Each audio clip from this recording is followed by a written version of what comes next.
Şekillenip çok mu? Bir kişi yok mu?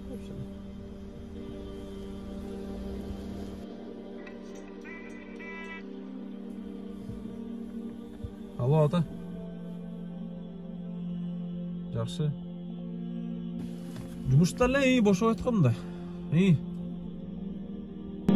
ата білем де, мен байқаштырам да өзім. О, деп давай. О, доске. Ассалаумалейкум, доске. Қандайсың, жақсы? Іштерің, денсаулықтар жақсы?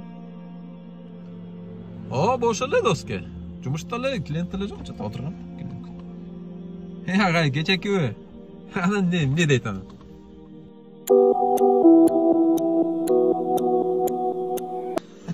Очей. Доске азыр кененирээк сүйлөшпөйлү эмеден чалайын, видеобуз менен элечи.